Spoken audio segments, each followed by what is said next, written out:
Привет, с вами Аргумент 600, и сегодня мы сравним Sony Xperia Z3 и Sony Xperia Z3 Compact. А начнем мы со сравнения технических характеристик.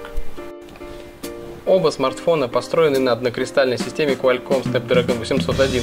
4 ядра архитектуры Krait 400 работают на частотах вплоть до 2,5 ГГц, а за обработку графики в обоих случаях отвечает графический ускоритель Adreno 330. В случае с Z3 объем оперативной памяти составляет внушительные 3 ГБ, в то время как компактная версия довольствуется 2. Впрочем, этого должно хватить с головой для большинства задач, так что серьезным недостатком я бы это не считал. На обоих девайсах установлено по 16 ГБ внутреннего хранилища, которое можно расширить за счет карт памяти.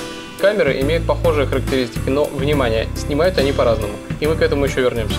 Еще одним доводом в пользу полноразмерного флагмана станет наличие версии с 2 сим-картами. А вот дисплей Z3 больше, чем у компакта, больше, чем на полдюйма, а разрешение выше почти в половину. Что касается емкости аккумуляторов, то я бы не стал выделять большую по емкости батарею Z3, так как прожорливый дисплей наверняка нивелирует эту разницу. Про габариты особо рассказывать не буду, просто посмотрите видео, и это даст гораздо лучшее представление о размерах этих двух гаджетов, нежели сухие цифры. Чтобы лучше понять размеры японцев, давайте положим рядом 5-й iPhone. Он хорошо всем известен своими габаритами, так что будет чуть-чуть нагляднее. Как видно, Z3 заметно больше и годится разве что для работы 2 руками, когда компакт, я так его буду называть, если вы не против, вполне сопоставим по размерам корпуса, а вот дисплей заметно крупнее за счет более тонких рамок вокруг него. Порадовала и толщина компакта, она вполне сравнима с тем же iPhone, но если сравнить две Соньки между собой, то становится понятно, что полноразмерная Z-ка еще тоньше. Кроме этого, флагман имеет металлические боковины, а не пластиковые, как компакт. Хотя с точки зрения эргономики интереснее будет именно матовый пластик, так как он меньше нагревается и соответственно скользит. Компактом можно управлять одной рукой, хотя для свайпа сверху приходится все же тянуться. Ну а Z3 чисто двуручный смартфон, тут и говорить не о чем.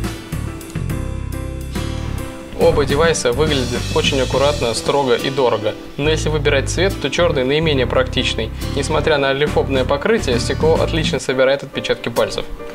Все физические кнопки управления идентичны у обеих моделей и находятся с одинаковых сторон, но флагман выглядит несколько солиднее и чувствуется более дорогим, увесистым смартфоном. Вообще, Z3 в руках ощущается как iPhone 6 Plus, за исключением материала задней крышки. Зато фанаты 4-й серии iPhone будут довольны. Это классический сэндвич из стекла и металла. Что касается дисплея, то матрица Z3 в целом лучше, чем таковая у компакта. Уровень контрастности выше, а максимальный уровень яркости рекордный для смартфонов вообще, почти что 700 нит. Субъективно, дисплеи неплохие, но не самые хорошие среди конкурентов.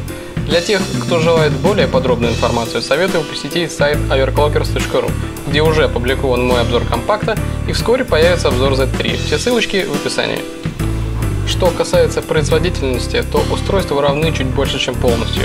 В некоторых графических тестах результаты и вовсе могут не отличаться за счет неотключаемого режима вертикальной синхронизации, который ограничивает видеоряд 60 кадрами в секунду, как, например, Epic Citadel, который вы сейчас смотрите.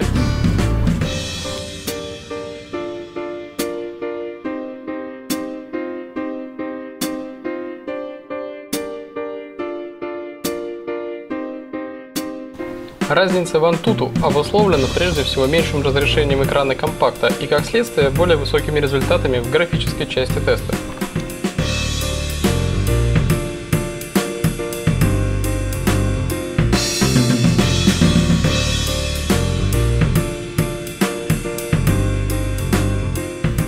В остальных же тестах разница получилась в пределах погрешности измерений. Пожалуй, единственным исключением стал математический тест CPU Prime Benchmark, который уверенно указывал на превосходство компактной модели Sony.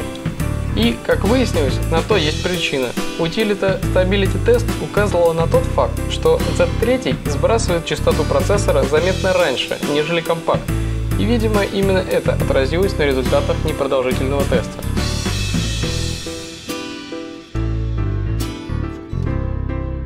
После непродолжительного времени становится ясно, что чуть-чуть быстрее щелкает задачки компакт, а работу с оперативной памятью быстрее выполняет Z3, так что можно считать паритет.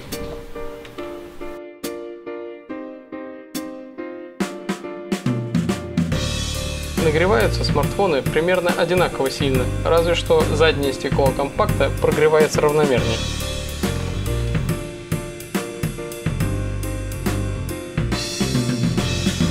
А теперь я хотел бы показать довольно забавный эксперимент.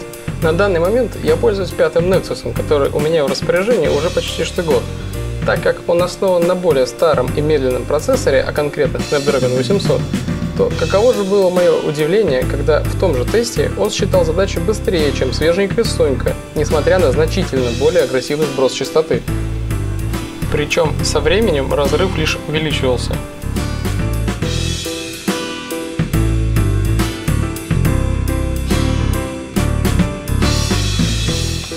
А теперь расскажу про камеры. Технически они идентичны. Матрица на 20 мегапикселей с технологией обратной засветки и светосильная оптика.